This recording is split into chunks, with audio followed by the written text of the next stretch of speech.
1829 में London metropolitan police के संस्थापक सर रॉबर्ट पील ने एक बात कही थी जो आज भी उतनी ही सच लगती है। पुलिस ही जनता है और जनता ही पुलिस है। सुनने में ये एक बहुत अच्छा नारा लगता है, लेकिन जब हम भारत में पुलिस और जनता के बीच के रिश्ते को देखते हैं तो सवाल उठता है कि क्या हम इस विचार को कभी समझ भी पाए हैं।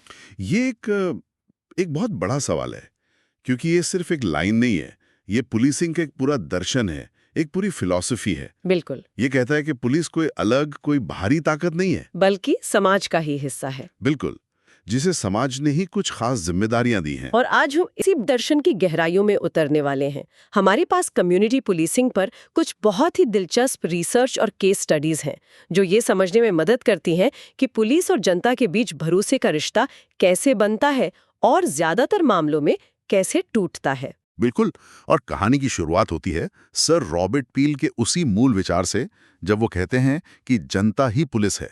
तो उनका मतलब है कि समाज को सुरक्षित रखना सिर्फ कुछ वर्दी वाले लोगों का काम नहीं है, ये हम सबकी जिम्मेदारी है। तो फिर एक मिनट, अगर ऐसा है तो फिर वर्दी वाली पुलिस और एक आम नागरिक में फर्क क्या रह गया? अगर हर कोई पुलिस है तो फिर हमें एक अलग पुलिस फोर्स की जरूरत ही क्यों है? देखिए, यहाँ एक बहुत बारीक लेकिन जरूरी फर्क है। आम जनता की भूमिका है सामान्य निगरानी की, अपने आस पड़ोस में चौकन्ना रहना, कुछ गलत दिखे तो आवाज उठाना, जिसे कह सकते हैं eyes and years of the community. अच्छा। जबकि पुलिस फोर्स का काम ज्यादा तकनीकी है, सबूत इकट्ठा करना, जांच करना, कानून की प्रक्रियाओं का पालन करना, एक तरह से समाज सुरक्षा का सह उत्पादन करता है। इसे को प्रोडक्शन ऑफ सिक्योरिटी भी कहते हैं। मतलब दोनों एक दूसरे के बिना अधूरे हैं। बिल्कुल। ये दिलचस्प है, लेकिन ये पूरी सोच ये दो बिल्कुल अलग तरह के पुलिसिंग मॉडल्स को जन्म देती है ना? एक है मेट्रोपॉलिटन पुलिसिंग सिस्टम यानी एमपीएस, जिसे लंदन मॉडल भी कहते हैं। हाँ, और दूसरा है आयरिश कॉन्स्टेबुलरी पुलिसिंग सिस्टम यानी आईसीपीएस। और दोनों में बहुत फर्क है। जमीन आसमान का। मेट्रोपॉलिटन मॉडल, जो पील का असली विजन था, वो सेवा के सिद्धांत पर बना है।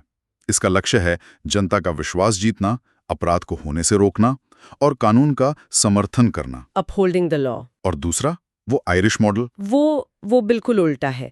वो औपनिवेशिक जरूरत के लिए बनाया गया था, जहां मकसद जनता की सेवा करना नहीं बल्कि उन पर नियंत्रण रखना था। ये भय के मनोविज्ञान पर काम करता है। भय के मनोविज्ञान पर? हाँ, ये जनता में शक और अविश्वास पैदा करता है और इसका लक्ष्य होता है कानून व्यवस्था को बनाए रखना, मेंटेनिंग लॉ एंड ऑर्डर। रुकिए, ये कानून का समर्थन करना और कानून व्यवस्था बनाए रखना सुनने में तो एक जैसे ही लगते हैं। क्या हम इसे किसी उदाहरण से समझ सकते हैं? मान लीजिए एक मोहल्ले में कुछ नौजवान देर रात तक बाहर सड़क पर बैठे बातें कर रहे हैं। इन दोनों मॉडलों की पुलिस उनसे कैसे पेश आएगी? बहुत अच्छा सवाल है। कानून व्यवस्था बनाए रखने वाली जो आयरिश मॉडल की पुलिस है, वो शायद उन्हें शक की निगाह से देखेगी। उनका पहला ख्याल होगा कि कहीं ये कोई गड़बड़ तो नहीं करने वाले। वो उन्हें वहां से हटाने की कोशिश करेगी, शायद डांट डपट कर या धमका कर, ताकि व्यवस्था बनी रहे। हाँ, ताकि व्यवस्था बनी रहे, भले ही कोई अपराध ना हुआ हो। ठीक है, समझ गई। एक कंट्रोल वाली मानसिकता। बिल्कुल। वहीं कानून का समर्थन करने वाली मेट्रोपॉलिटन मॉडल की पुलिस शायद उनके पास जाएगी, उनसे बात करेगी, पूछेगी कि सब ठीक है या नहीं। उनका मकसद ये सुनिश्चित करना होगा कि सब सुरक्षित हैं और कानून का पालन हो रहा है। उनका काम लोगों को डराना नहीं है, बल्कि कानून का पालन करने में उनकी मदद करना है। वाह, इसका मतलब ये हुआ कि भारत की पुलिस की नींव ही एक ऐसे सिस्टम पर रखी गई थी जिसका मकसद सेवा करना था ही नहीं, बल्कि एक बाहरी ताकत बनकर राज करना था। ये तो पूरी कहानी ही बदल देता है। दुर्भाग्य से हाँ, भारत में जो पुलिस व्यवस्थाओं में विरासत में मिली, उसकी जड़ें इसी आयरिश कॉन्स्टेबुलरी मॉडल में है। तो अगर ये सेवा वाला मॉडल इतना अच्छा है, तो फिर हर देश इसे अपना क्यों नहीं लेता? कम्युनिटी पुलिसिंग को जमीन पर सफल बनाने में क्या मुश्किलें आती हैं? ऐसा क्या है जो इस खूबसूरत विचार को हकीकत बनने से रोकता है? इसके लिए दुनिया भर से कई उदाहरण मिलते हैं और वो बताते हैं कि सफलता के लिए कुछ शर्तें पूरी होनी बहुत जरूरी हैं। पहली शर्त है विकेंद्रीकरण, डिसेंट्रलाइजेशन।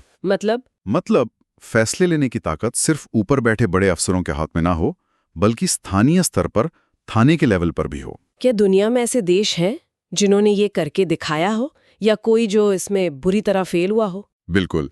इज़राइल ने मेट्रोपॉलिटन मॉडल अपनाने की कोशिश की, लेकिन वो शुरू में असफल रहे, क्योंकि उनका सिस्टम बहुत ज्यादा सेंट्रलाइज था।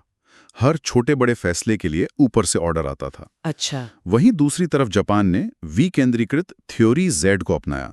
वहां स्थानीय पुलिस चौकियों, जिन्हें कोबान कहते हैं, उनको काफी आजादी दी गई और वो बेहद सफल रहे। तो स्थानीय स्तर पर आजादी देना बहुत जरूरी है। और क्या शर्तें हैं? दूसरी और शायद सबसे जरूरी शर्त है जमीनी स्तर के कर्मचारियों का प्रशिक्षण और उनकी मानसिकता। ओके। आपके कांस्टेबल और हेड कांस्टेबल अगर अच्छी तरह से प्रशिक्षित, शिक्षित और प्रेरित नहीं हैं, तो कोई भी योजना सफल नहीं हो सकती। इसका कोई उदाहरण है? एक बहुत कड़वा उदाहरण युगांडा से मिलता है। हाँ, मैंने भी पढ़ा था, वो कम्युनिटी पुलिस लाइजन ऑफिसर वाला प्रोग्राम।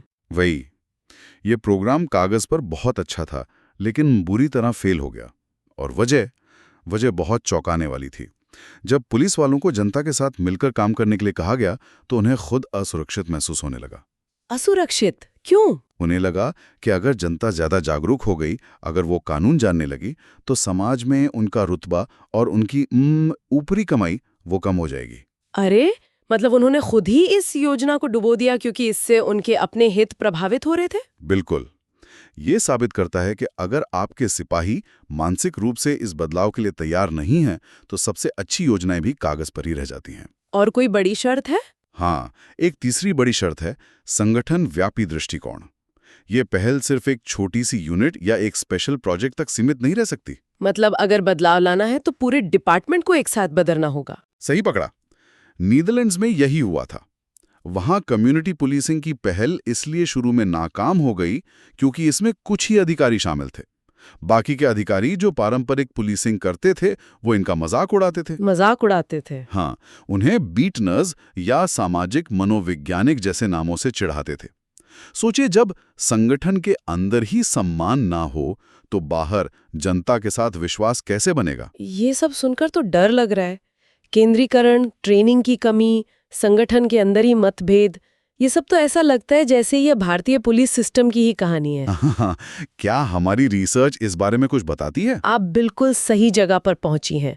भारतीय पुलिसिंग की जो मुख्य विशेषताएं हैं, वो काफी हद तक इन्हीं समस्याओं को दर्शाती हैं। जैसा हमने बात की, हमारा मॉडल आयरिश कॉन्स्टेबलरी पर आधारित है, जिसका जोर हमेशा से व्यवस्था बनाए रखने पर रहा है, सेवा पर नहीं। बिल्कुल। हालांकि सुप्रीम कोर्ट के निर्देशों के बाद अब धीरे धीरे बदलाव की बातें हो रही हैं, लेकिन मूल ढांचा आज भी वही है। और ये ढांचा बहुत ज्यादा हायरार्किकल भी तो है। हाँ। मैंने पढ़ा कि इसमें कम से कम 12 लेवल्स हैं, एक कांस्टेबल से लेकर डीजीपी तक। हाँ, और इस वजह से कोई भी फैसला नीचे तक पहुंचने में बहुत देर हो जाती है। निचले स्तर पर किसी के पास कोई खास अधिकार या आज़ादी नहीं होती। इसमें सुधार की, यानी डीलेयरिंग की सख्त जरूरत है, ताकि लेवल्स कम हो और काम तेजी से हो। और जमीनी स्तर की क्षमता, युगांडा का उदाहरण सुनने के बाद तो ये सबसे बड़ी चिंता लगती है मुझे। ये भारत की सबसे बड़ी चुनौतियों में से एक है। हमारे निचले स्तर के अधिकारी अक्सर कम शिक्षित और कम प्रशिक्षित होते हैं। इसी समस्या को देखते हुए सोली सोराबाजी समिति ने एक बहुत ही क्रांतिकारी सिफारिश की थी। क्या थी वो? उन्होंने कहा था कि पुलिस बल में सबसे निचले स्तर यानी कांस्टेबल की भर्ती के लिए न्यूनतम योग्यता स्नातक होनी चाहिए, ग्रेजुएशन, और उन्हें सीधे ग्रेड 2 अधिकारी के रूप में भर्ती किया जाना चाहिए। ये तो गेम चेंजर हो सकता है। अगर जमीनी स्तर पर काम करने वाला व्यक्ति शिक्षित और सक्षम होगा तो पूरी व्यवस्था की गुणवत्ता ही सुधर जाएगी। बिल्कुल। एक पढ़ा लिखा और आत्मविश्वास से भरा अधिकारी जनता से बेहतर तरीके से बात कर पाएगा और टेक्नोलॉजी का भी बेहतर इस्तेमाल कर सकेगा। तो इन तमाम ढांचागत समस्याओं के बावजूद क्या भारत में कम्युनिटी पुलिसिंग को लेकर कोई अच्छी कोशिशें हुई हैं, या सब कुछ सिर्फ कागज पर ही है? नहीं, ऐसा नहीं है। कई राज्यों में बहुत अच्छी और जमीनी पहल हुई हैं। चलिए दिल्ली से शुरू करते हैं। 1989 में वहां नेबरहुड वॉच स्कीम शुरू की गई थी। ये क्या था? सुनने में तो किसी जासूसी नॉवल जैसा लगता है। कुछ वैसा ही समझ लीजिए। इसका तरीका बहुत सरल था। जिन इलाकों में चोरी की घटनाएं ज्यादा होती थीं, वहां पुलिस चोरी के शिकार हुए लोगों के आसपास रहने वाले 10-15 घरों का एक छोटा सा स्वयं सहायता समूह बनाती थी। अच्छा। फिर पुलिस उन्हें बताती थी कि वे अपने घर को कैसे सुरक्षित रख सकते हैं, संदिग्ध गतिविधियों को कैसे पहचानें और एक दूसरे के घरों पर कैसे नजर रखें। मतलब एक तरह से 80s के दशक का एक एनालॉग कम्युनिटी व्हाट्सएप ग्रुप। बिल्कुल, आप ऐसा कह सकती हैं। और ये काफी प्रभावी भी रहा। इससे लोगों में सुरक्षा की भावना बढ़ी और पुलिस के साथ उनके रिश्ते भी बेहतर हुए। ये तो बहुत बढ़िया है। और मुंबई की स्लम पुलिस पंचायत के बारे में क्या? ये पहल तो काफी मशहूर हुई थी। हाँ, ये 2004 में तत्कालीन पुलिस कमिश्नर एएन रॉय द्वारा शुरू की गई एक बहुत ही जबरदस्त पहल थी। ये इस सच्चाई पर आधारित थी कि मुंबई की 60% आबादी झुग्गियों में रहती है, जहां छोटी-छोटी बातों पर अक्सर बड़े विवाद हो जाते हैं। और ये पंचायतें वैकल्पिक विवाद समाधान यानी एडीआर के सिद्धांत पर काम करती थीं। बिल्कुल, मतलब छोटे-मोटे झगड़ों को थाने तक पहुंचने से पहले ही सुलझा लेना। इन पंचायतों में स्थानीय निवासी, एनजीओ के लोग और एक पुलिस अधिकारी होते थे। इसका कोई दिलचस्प किस्सा है? हाँ, एक बार पानी भरने को लेकर दो परिवारों में बहुत बड़ा झगड़ा हो गया। बात हाथापाई तक पहुंच गई। अगर ये मामला पुलिस के पास जाता तो एफआईआर होती, कोर्ट कचहरी में सालों लगते। और रिश्ते हमेशा के लिए खराब हो जाते। सही कहा। लेकिन पंचायत ने दोनों परिवारों को साथ बिठाया, उनकी बात सुनी और मिलजुल कर पानी भरने का एक समय तय करवा दिया। मामला वही खत्म हो गया। इस काम ने नेशनल स्लम ड्वेलर फेडरेशन और महिला मिलन जैसे एनजीओज ने भी पुलिस का बहुत साथ दिया। ये साझेदारी का एक बेहतरीन उदाहरण है। शहरों के अलावा क्या ग्रामीण इलाकों में भी ऐसी कोई पहल हुई है? हाँ, बिल्कुल। कर्नाटक में ग्राम रक्षा दल है, जो 1964 के एक कानून के तहत बना है। इसका नेतृत्व ग्राम दलापति करते हैं। इसमें गांव के ही लोग सदस्य होते हैं और इनका मुख्य काम रात में गश्त करना और गांव में लोगों और उनकी संपत्ति की रक्षा करना है। और मध्य प्रदेश में तो डकैतों की समस्या से निपटने के लिए भी कुछ ऐसा ही किया गया था, है ना? हाँ, वहां 1960 के दशक में ग्राम रक्षा समितियां बनाई गई थीं। उस समय चंबल के इलाके में डकैतों का बहुत आतंक था। पुलिस हर गांव तक नहीं पहुंच पाती थी, इसलिए इन समितियों का गठन किया गया था ताकि ग्रामीण अपनी सुरक्षा खुद कर सकें। तो ये दिखाता है कि भारत में सामुदायिक भागीदारी का विचार नया नहीं है। बिल्कुल नहीं, बस उसे सही संरचना और लगातार समर्थन देने की जरूरत है। बिल्कुल सही। तो आज की इस पूरी चर्चा को अगर मैं समेटने की कोशिश करूं तो ऐसा लगता है कि हम एक बहुत ही बुनियादी सवाल का जवाब ढूंढ रहे थे कि भारत में पुलिस और जनता के बीच इतनी गहरी खाई क्यों है। और जवाब शायद उस एक चुनाव में छिपा है जो सालों पहले किया गया था। कौन सा चुनाव? सेवा और भय के बीच का चुनाव। हमने विरासत में एक ऐसा पुलिसिंग मॉडल चुना जो भय और नियंत्रण पर आधारित था, जबकि जरूरत एक ऐसे मॉडल की थी जो सेवा और विश्वास पर आधारित हो। सर रॉबर्ट पील का सिद्धांत, पुलिस ही जनता है, जनता ही पुलिस है, सिर्फ एक साझेदारी की बात नहीं करता, ये एक मानसिकता की बात करता है। एकदम सही।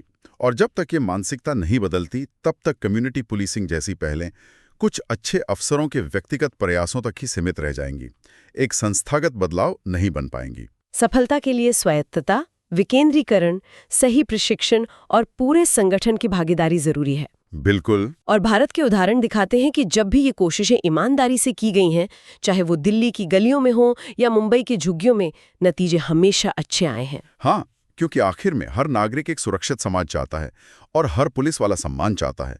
कम्युनिटी पुलिसिंग इन दोनों चाहतों को जोड़ने वाला पुल है। हमने इस बातचीत की शुरुआत में दो शब्दों के एक छोटे से फर्क की बात की थी।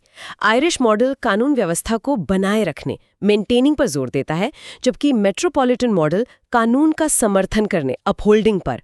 अब जब हमने इतनी गहराई से इस पर बात कर ली है, तो मैं श्रोताओं के लिए एक सवाल छोड़ना चाहती हूँ। जरूर। सोचकर देखिए, बनाए रखना एक स्थिर, लगभग रक्षात्मक क्रिया है। जो जैसा है उसे वैसा ही रखो, गड़बड़ी मत होने दो। जबकि समर्थन करना एक सक्रिय, सकारात्मक क्रिया है, किसी चीज को मजबूती देना, उसे आगे बढ़ाना। ये छोटा सा शाब्दिक अंतर किसी समाज के अपने पुलिस बल के साथ रिश्ते को कैसे पूरी तरह से बदल सकता है। और क्या हम भारत में मेंटेनिंग से अपहोल्डिंग की तरफ जाने के लिए तैयार हैं?